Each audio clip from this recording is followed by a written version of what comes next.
Hey guys, this is Doug. I'm here with Jacob today. We're going to be doing a segment talking all about commission painting. Jacob has been doing commission painting for about 3.5 years now. He is the local commissioner of our LGS, and I've even worked with him on a handful of projects. So I asked him to come on and talk to you guys about some of the things he wished he had known when he was starting to do commission painting, some of the common questions that he gets both from artists that are just starting commission painting and from clients. So I wanted to walk through a bunch of that with him and talk through his perspective on a lot of it.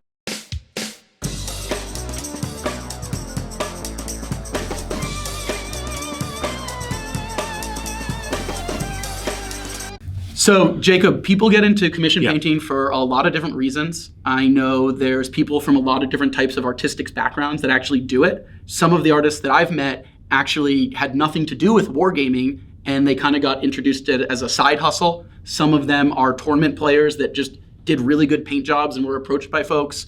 I guess I'd be really interested just to hear how your journey started and how you got into commission painting.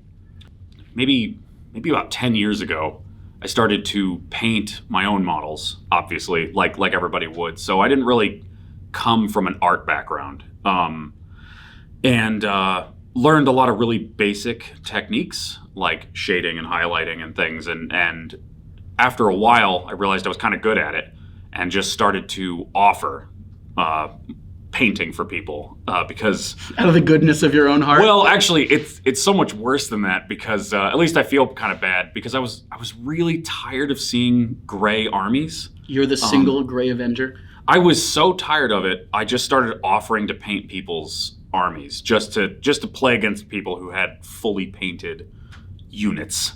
Wow. At the very least. Yeah, I don't know if that's good or not, but I wish I had a friend like you when I was had unpainted armies. But after a while, a lot of people started telling me I should probably start charging for it, and so I did. And what was the process when you started to try to figure out how much to charge people, what to charge them? Was it something that you struggled with initially? Yeah, I struggled with that pretty bad. I used to charge whatever the box price of the unit would be for whatever it was. And the catch was that some expensive stuff would be expensive, some cheap stuff would be cheap because of that. But after a while, people started to take advantage of that, which is my fault for offering. And so I started to charge more and more based on my time. Like that's a big, big deal. It takes a long time to paint models, especially to any standard that somebody would pay for. Basically, what you're saying is your journey was figuring out effectively what your hourly rate was. Right. Yeah. Basically. Exactly. Yeah. I think it might sound really expensive if you actually do figure out like $20 an hour, or whatever you think your time is worth. And I know that's really vague, and I hated hearing that, but $20 an hour is not unreasonable because some models are only going to take a couple hours. But if somebody dumps a lot of models on you, and it happens.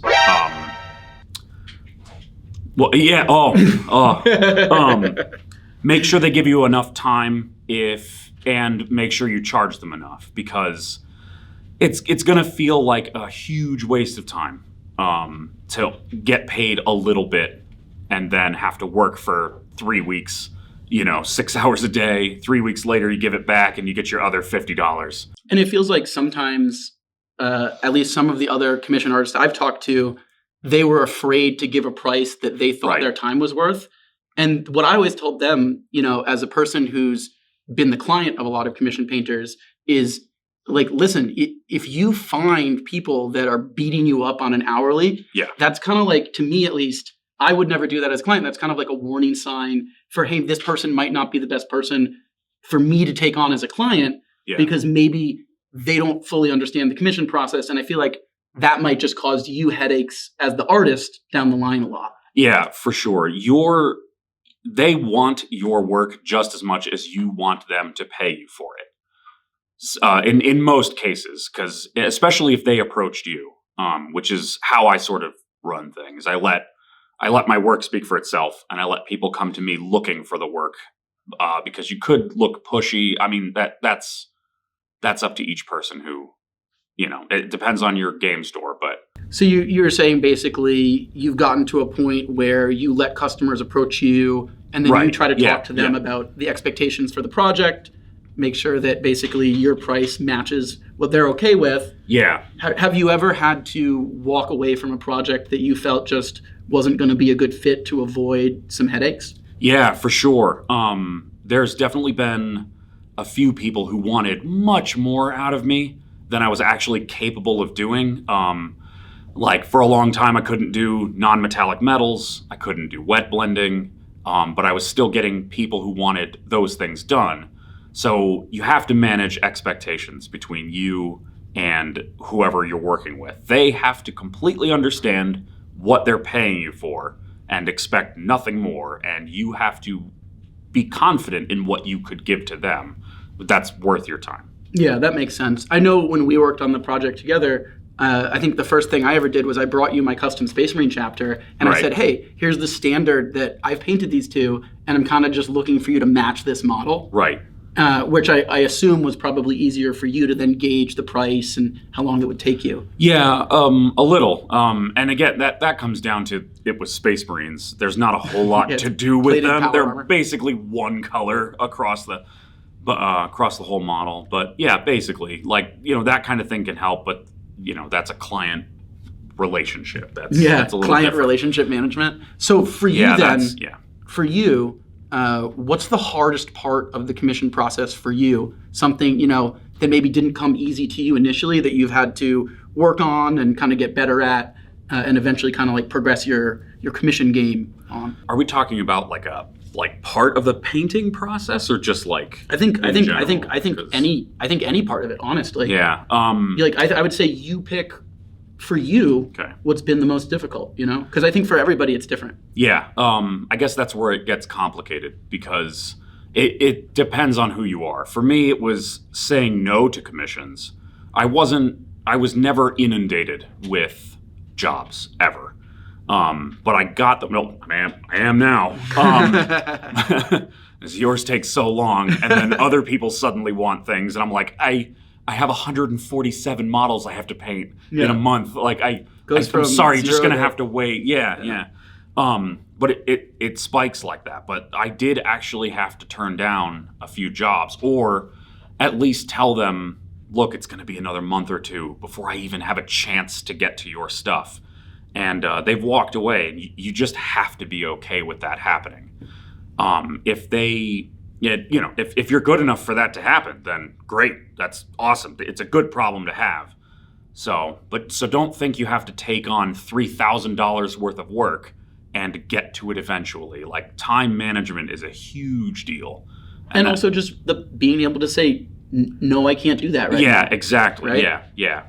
And it might feel bad, especially if like for me here, I know a lot of these people. So when they want stuff and I have to tell them no, there's a way to handle it, but you just have to, and you have to hope that they understand that you're busy, or at least explain that kind of thing to them. I also think it also just helps the relationship with you as the artist, who is also kind of the business also. Right. You are your own business. Yeah. So managing your clients who are also your friends, who you also play games with at your local game store. Yep. Is, I think, probably something that's really hard for a lot of newer commission painters to balance. Yeah. Because they want to make some extra money off of a really cool talent that they have, but at the same time, they don't want to have to tell their friend that it's going to be another month and a half until their land speeder is painted. Yeah, another month and a half and big chunk of money, and you're going to have to wait for that to be done if you want it done. Yeah, for sure. Yeah, that makes sense. Yeah. So, I guess the other biggest thing that I wanted to ask you at least was, do you have any advice for like new commission painters that are just starting out? And, if you were going to be doing this again from day one, is there stuff that you wished an older Jacob had ripped through the time portal and been like, hey kid, hey, XYZ. Hey. When you start, you need to understand that not everyone is going to want to do work. Like they're not everybody is going to want to pay you to paint their models. And when you do research, for example, like if you watch things like, can I call out other YouTube channels? Yeah, totally. So I watched a lot of Vince Ventrella, Kenny Boucher from thelongwar.net. I'm not saying I'm as good a painter as them, but they do have some things about painting and about videos, and about videos about commission painting, especially with the Long War. That when you do that research, this is a little harsh, but you're not better than their advice. If there's a step, if they mention something that you go, I think I can deal with that, and that's not going to be a problem where I am, it will be a problem. It's going to be an issue, and you're going to have to deal with it. The biggest example I can think of is a lot of miniature painters, like a lot of commission painters, would rather do one big centerpiece or a character that they can take their time and do all the crazy techniques that they like to do. Would rather do that instead of 40 of the same model over and over. But a lot of customers need bulk stuff painted. Yeah, it's not the sleek, sexy stuff. It's the, hey, I need Yeah. 80 Space Marines painted with 4 transports. Yeah, And they're sitting there painting. Yeah, or somebody gives you a Land Raider. It's like, oh, great. Like, I get one big model. But the very next day, they could give you 40 of the exact same tactical Marine. And I will never forget that. That was very tedious. But I did it because that's the work. And he kept coming back to me because I was willing to do those things. So just be aware. Yeah, that was one thing I went, because I thought I was better than that. I thought, no, I'll be able to paint bulk armies. Like, that's not a big deal. No, it's a big deal. It sucks. You know what's really funny that stands out to me is I remember listening to Miniac and John Nunez, Ninjon, and they always talk about how they never want to do commission painting again. And Miniac had taken on this massive Blood Angels army commission. Yep. And he said that it spanned years. Yeah. And it just kind of hung over his head like a sword of Damocles, basically. And it was something that it took him years to shrug off.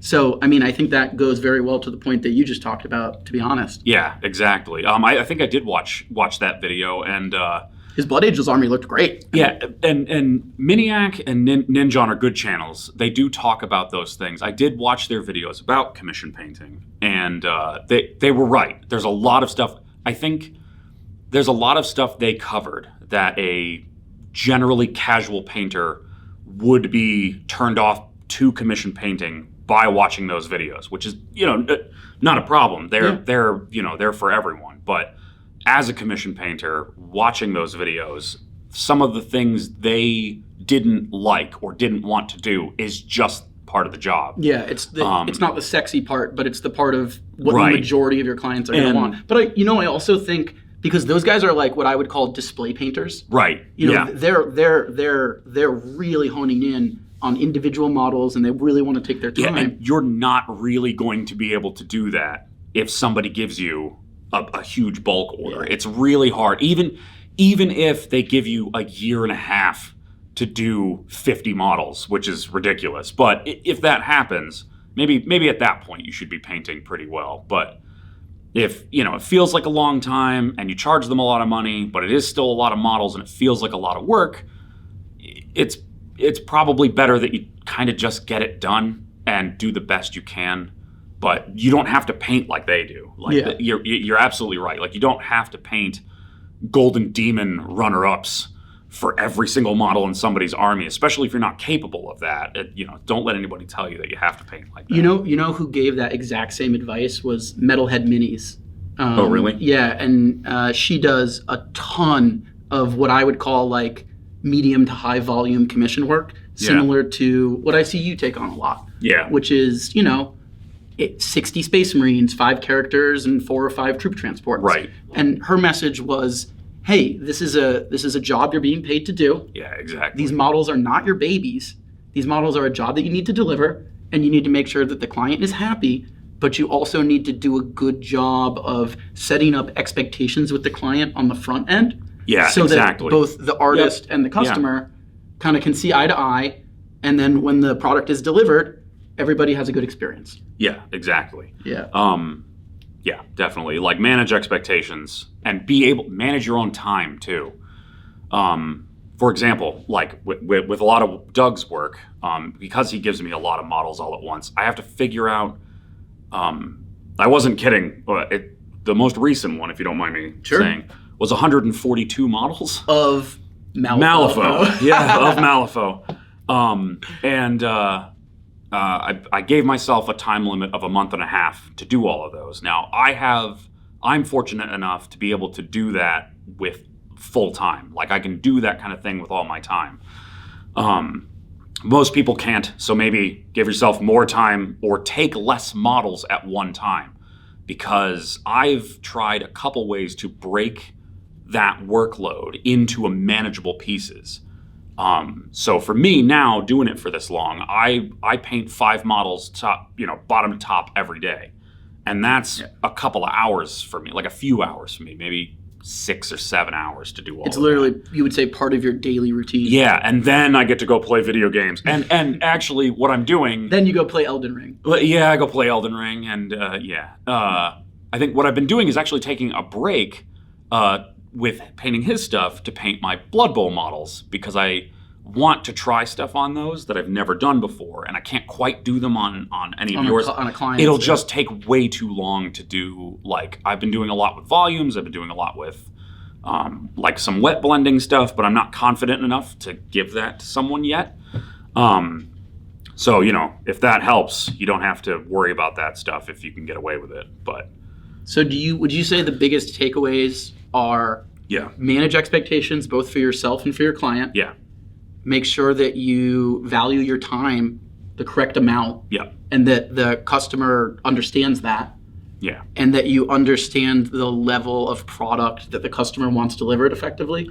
And I figure like if you kind of balance those 3 core elements, it's going to let you kind of keep going, right? And the expectations isn't just quality. It is amount of models.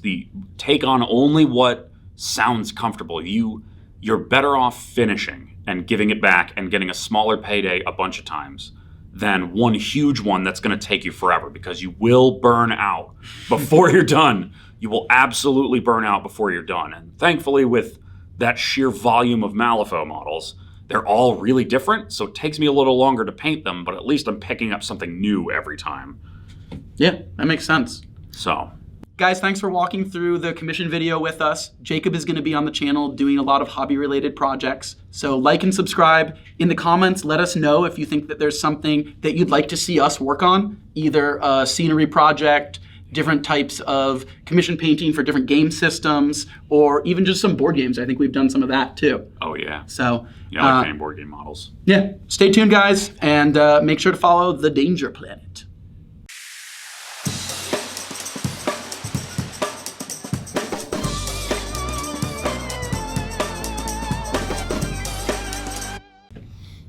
Unless you shit yourself on camera, which we will not edit out. You'll never know. No. Isn't that the This is running Brendan. joke with Doug? Is that he's stuck Okay, every no, time? who am I? Doug? Brandon. Who is he? Brendan. Who is he? Brendan. Who am I? Brandon. Who am I? Brandon. Who am I? Brandon. Who is he? Brendan. Who is he? Brendan. Who am I? Thanos. Yeah, that's the trap. Is because I'm real stoned, I talk real fast. Because I Okay, talk real I'm not fast all the time. stoned. I'm gonna be okay. I'm gonna be okay. I'm gonna make You it. can put that in the B-roll because it looks like he's being held hostage. I'm not. and I'm he's not like, stoned. I'm going to be okay. That's what we told him before we filmed this. But You he's gotta not gonna like be digitally okay. insert some coordinates. No, behind he's me. not gonna be okay, folks. It's not gonna be all right. I'll be fine. All right. Top comment's gonna be like Jacob. All right. You ready? Is All that right, guy you ready? okay? He looks really unstoned. It's because you need to pee. He's like radiating warmth. Do you want some B-roll? Does that mean that you love me? 虜になってしまえばきっと No. Do whatever, man. Continuity. Where's our continuity? Where's our director? continuity? We need continuity. I need pictures of Spider-Man and continuity. I need pictures of Spider-Man. I need pictures of Spider-Man. Specifically his big cock and ball. As for the commission, what do I say as an outro? How do I open the outro? I'm just gonna wait. You just keep Brandon, going. how do I'm I gonna- open the I'm outro? gonna dead eye stare this camera.